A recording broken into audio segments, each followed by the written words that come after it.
আমি সম্প্রতি একটি ভিডিওতে বলেছিলাম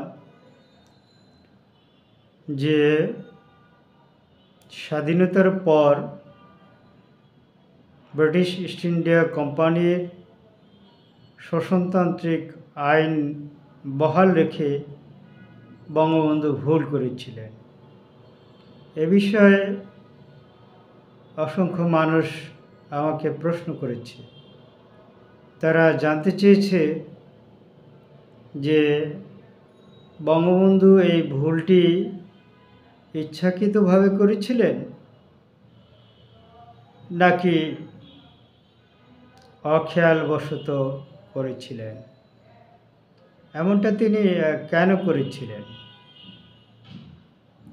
তো এ বিষয়ে আমি বলতে চাই যে বঙ্গবন্ধু শেখ মুজিবুর রহমান বাংলাদেশের স্বপ্নদ্রষ্টা। তার পূর্বে কেউ স্বাধীন বাংলাদেশের স্বপ্ন দেখেনি। আর এই স্বপ্ন দেখার পিছনে কারণ একটাই ছিল, সেটা ছিল এদেশের শোষিত বঞ্চিত গরিব দুঃখী মানুষের অর্থনৈতিক মুক্তি অর্জন করা। আর এই অর্থনৈতিক মুক্তি অর্জনের জন্য প্রয়োজন একটি স্বাধীন সার্বভৌম রাষ্ট্র। এই লক্ষ্য নিয়েই বঙ্গবন্ধু সারা জীবন লড়াই সংগ্রাম করেছিলেন। শেষ পর্যন্ত 1971 সালের 16ই ডিসেম্বর বাংলাদেশ একটি স্বাধীন সার্বভৌম রাষ্ট্র হিসেবে আত্মপ্রকাশ করে।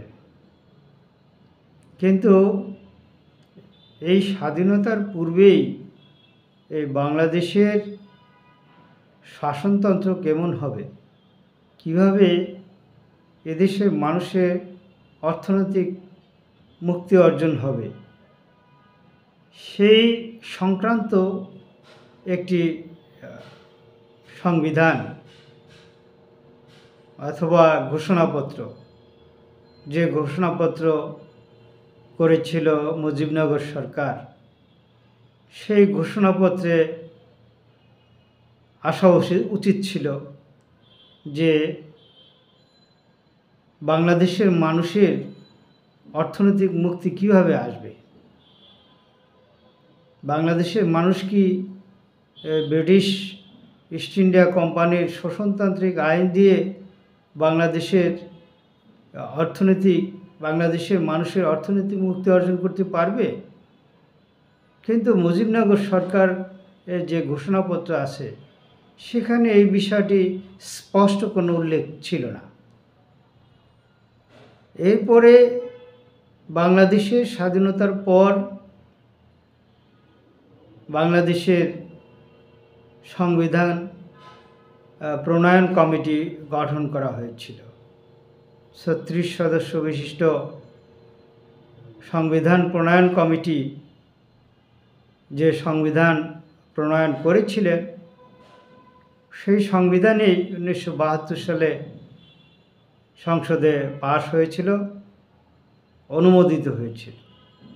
কিন্তু সেই সংবিধানে ব্রিটিশ ইস্ট ইন্ডিয়া কোম্পানির শোষণতান্ত্রিক কোম্পানি আইন বহাল রাখা হয়েছিল, যে কারণে এদেশের মানুষ এখনও কিভাবে তাদের অর্থনৈতিক মুক্তি অর্জন হবে সে বিষয়টি জানে না।